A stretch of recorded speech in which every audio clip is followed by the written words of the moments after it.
Blessed are the peacemakers, for they will be called children of God.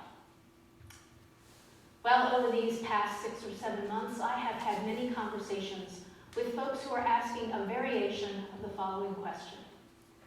Vicar, do you think we are facing the apocalypse? They're serious when they ask.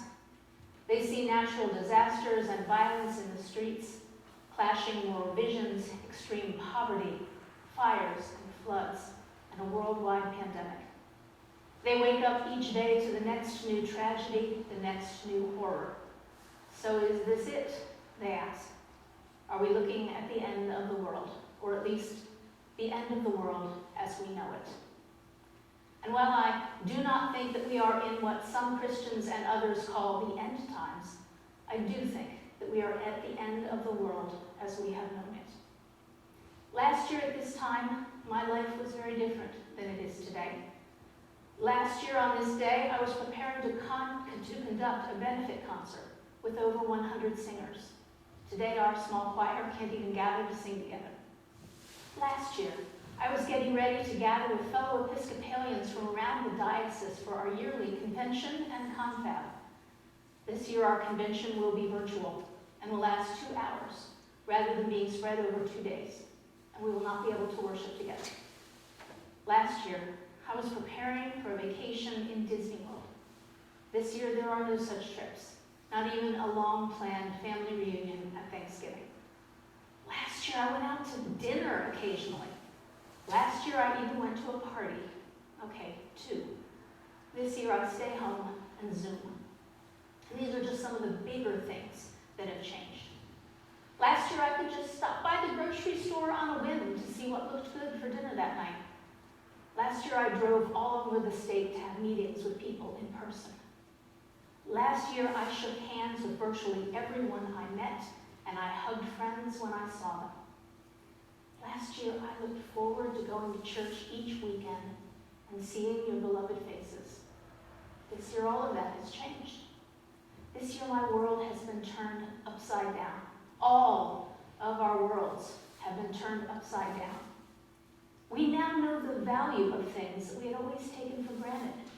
And even after the pandemic ends, even after this raucous election season is finally over, even after we can visit each other, even after we can hug and travel, I know the world as we once knew it is changed forever. But I don't think that's a bad thing. Because in many ways, my world last year was comfortable. And comfortable is the enemy of discipleship. Comfortable allows us to ignore injustices and other issues that do not directly affect how we live. Discipleship calls us to look clearly at the world and those who share it with us. Comfortable allow us to declare at the beginning of this pandemic that we're all in the same boat. But discipleship calls us to realize that while we're all in the same storm, we're doing so in vastly different boats. Comfortable allows us to deny that we have any part to play in the health of our planet, in the health of our neighbors. Discipleship calls us to realize that while we may have very different solutions to these issues, these are problems that we are to be solving and not ignoring. Comfortable keeps us in our political, religious, and cultural silos so that our opinions are never challenged. Our minds never have the opportunity to change. Discipleship, on the other hand, calls us to be peacemakers. I bet you were all wondering when and how I was going to get back to that beatitude, now weren't you? We are so familiar with these sayings of Jesus that we overlook just how radical they are. Jesus is preaching about God's world. And in God's world, everything is turned upside down. In God's world, those whom the world despises are called blessed. Those who mourn, those who are persecuted, those who hunger and thirst for justice. And this week, as I considered those Beatitudes in light of our current reality, I was particularly drawn to blessed are the peacemakers, for they will be called the children of God. Now, not blessed are the peacemakers, for they are God's children, because we are all God's children. No, the peacemakers will be called the children of God. So what exactly does it look like to be a peacemaker? And why is it important that we not only become peacemakers, but that we're seen as peacemakers? Now, many of us grew up with the notion of avoiding discussions of either religion or politics so as to keep the peace in social situations.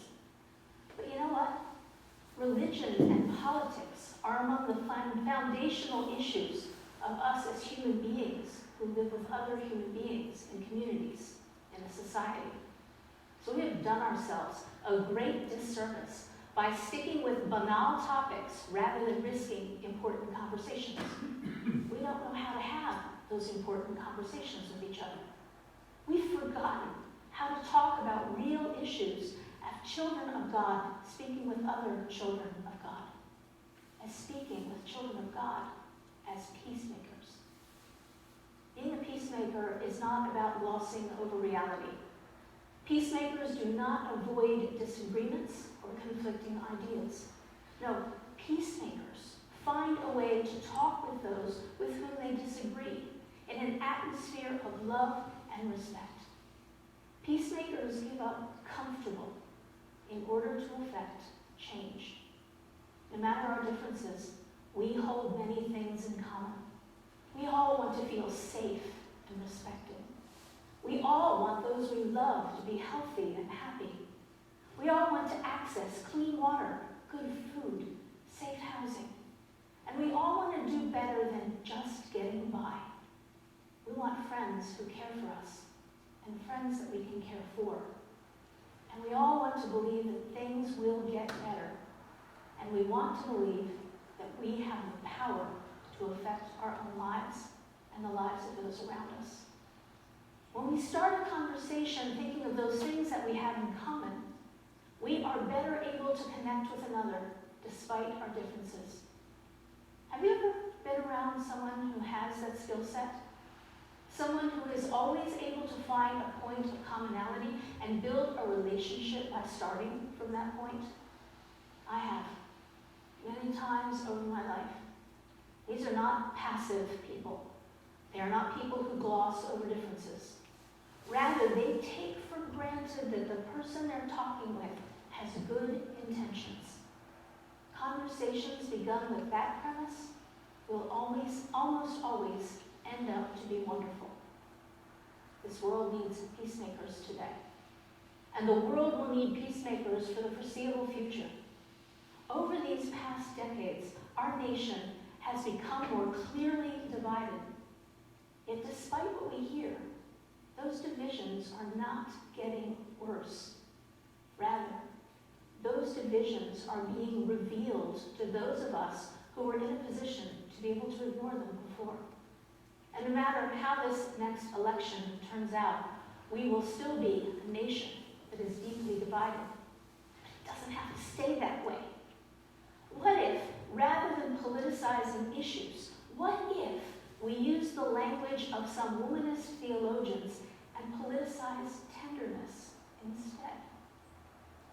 What if we choose peacemaking over Babylon? What if we choose holy chaos over random negativity and violence? And what if we recognize that just as we are not made up solely of our own worst impulses, neither are the other people that we meet, other people with whom we converse? What if we choose to do as Bishop Michael Curry has challenged us? What if we choose, all of us, no matter our differences, to stand up and say, enough. We can do better than this. We can be better than this. We are all children of God. And it is critical that we all resolve to be peacemakers so that the world can look at what we do and say, yes, this is who I want to be.